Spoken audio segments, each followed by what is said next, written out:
symmetrical pieces. Like I said, one for front, one for back.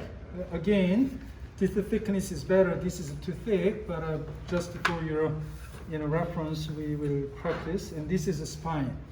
So when we know our design of the book, your interior pages slightly smaller than this cover board, which means the cover board slightly should be bigger than your interior pages. Because when you bind the book, if this guy is not the bigger than interior pages, it doesn't protect your papers. Is that right? So normally 1/8 of an inch per each side is slightly bigger. Does it make sense? So let's say you measure it and pretending I cut, okay? And we will lay down this in here, but again, you have to use pen and the rulers. Make sure to alignment, everything is right. So normally what we do is we measure, when we know this size, we measure the point, and then I draw, right? But pretending I already did it, so I will just do the ballpark figure here. So obviously I will just draw one line just for my starting point. Okay, and then let's say I already measure and position the exact location. Okay, so once you position that, and then you might want to draw the line just to make sure.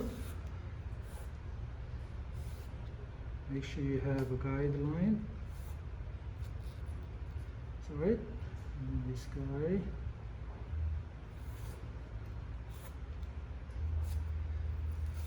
Okay. So what we basically do is we glue, but not glue on this paper. Glue on the board. The reason is simple.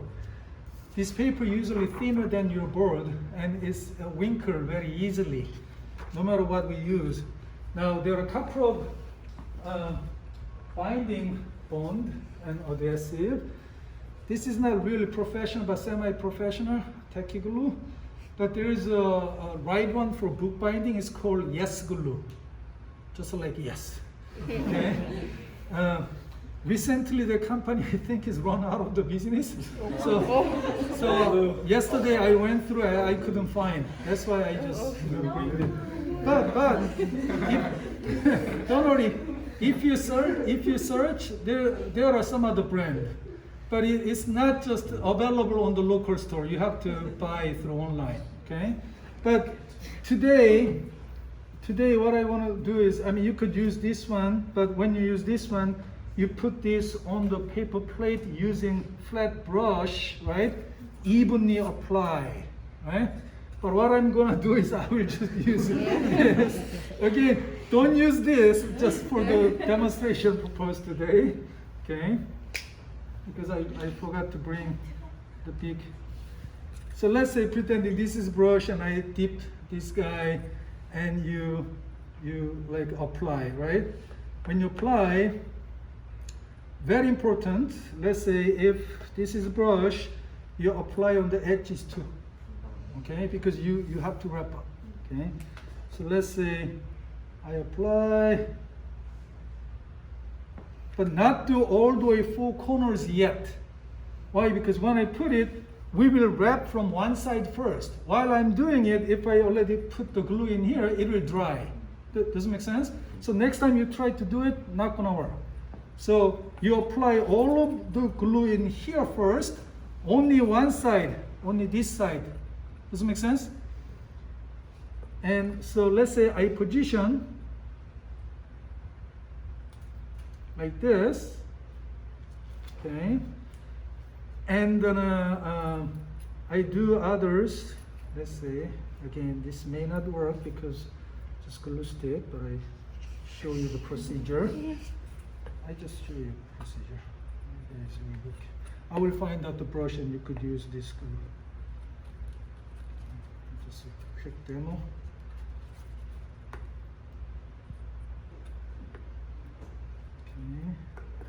Always very even, not to apply too much, evenly make it flat. Okay. So you put it in here. What you have to do is very carefully, you have to flip over, okay? You need to use, this is what we call is a paper binding knife, usually made out of animal bone, but this is plastic. Normally like $3, $5, but anyway, you push this away so your glue will go out, no bubbles, right? So you have to make sure. Always from the middle to the edges. Okay? Don't do from one side to all the way, then you will have some problems. So always starting from middle, pushes, pushes, pushes, all the way. Okay.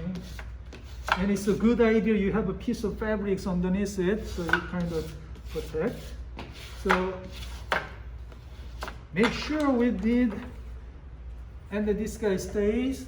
Now, imagine you have a brush with this guy. We put the glue on these edges and in here. Does it make sense? So I'm going to put some paper underneath it. And pretending this is the glue.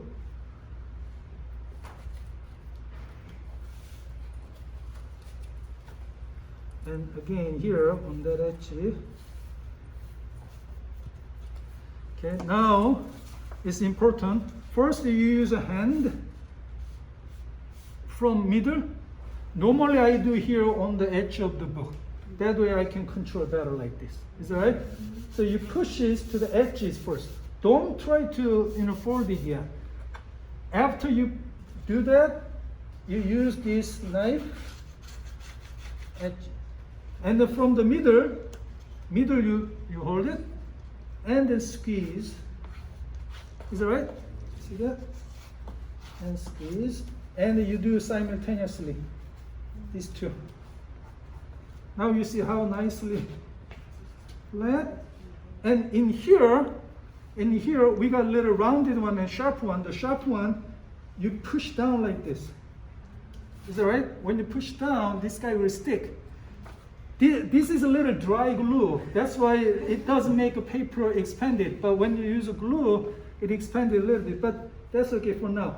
But as soon as you do this, watch out this, you have to push this. Does it make sense? Mm-hmm. Very important, because while the paper is moisturized, you have to do that. If it is dry, not gonna work. So usually within like 10 seconds, you do this. Same thing. Push this, do this. Is that right? Now in here is a tricky, don't break it, but while you are slightly lifting up, you can gently give. Same thing here. So when you fold it, you see in here, okay? So very important, you hold it like this and give a little pressure. So the paper is already soft enough and the glue will stick and hold it. Right? So do the same thing on the other side. The same thing. Glue, not a lot, but very evenly. Again. Same thing, but in here, I move up this a little bit, slightly give impression. Hold this guy, and this one on the edges. And then you put in here. Again. So you got this, and again in here, push down, and this way. All right? So you gotta push this down, this, and then in here hold it,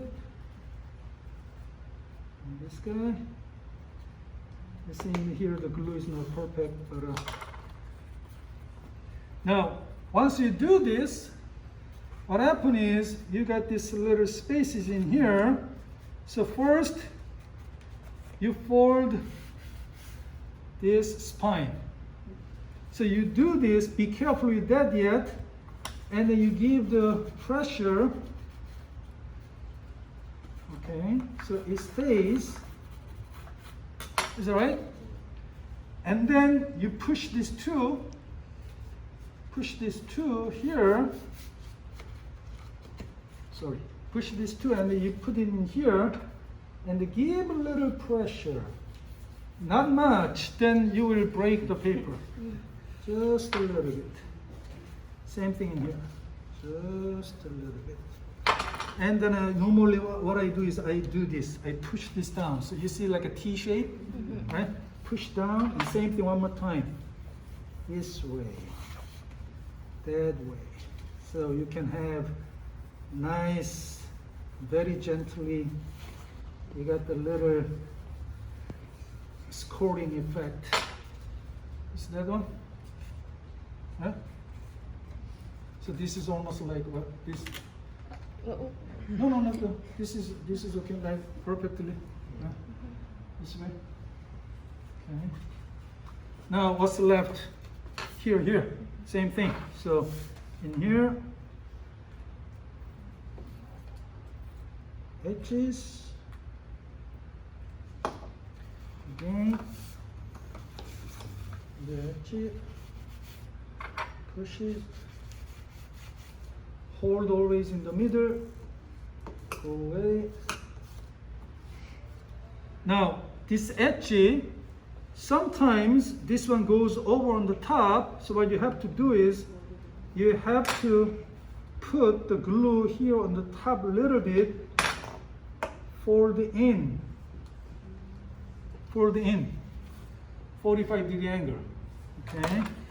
So depending on your binding style, usually before I do that I score it, because otherwise the glue will be a little bit off the line. But always important using this side and just give pressure and just flatten it so you finish the other side too. That's how you make a cover. Now the interiors, after you print out, like I said earlier, like you printed out, putting like a back to back, okay? And then this is end paper. Do you see here, this guy? So you have interior pages. You use extra paper, end paper, right? Glue here to these interior pages. Glue this to go here. But when you do that, very important, this much gap, you have to calculate, because you don't want to put that interior pages all the way to these edges. That's too tight. You don't want to leave too much. Then when you open it up, it's not going to open easily. So I usually suggest in here maybe the thickness of the hardboard that much, little gap. So usually I cut the piece of hardboard and put it in here just for the measurement, and you put the interior page all the way down. You glue them, and later on you take out the stripes. Does it make sense? Again, this is not a traditional one. It's mimicking the traditional process, because traditional process we need a sewing machine to do that. But in our case, we will just glue back-to-back interior pages, which we will do for your project. But at least when we do that, you are able to make beautiful your own custom hardbound. I mean, you see how nice it is because of the hardboard. The thickness is thin enough and just clean. These guys are too thick. Just for today's practice, just do that. But at your home, you need to buy hardboard and some of the papers. You could use fabrics and others. So here's one example. This is my former students like 20 years ago. This was based on, I think, one of the dress shoes. But anyway. So here the book inside. Pretty interesting.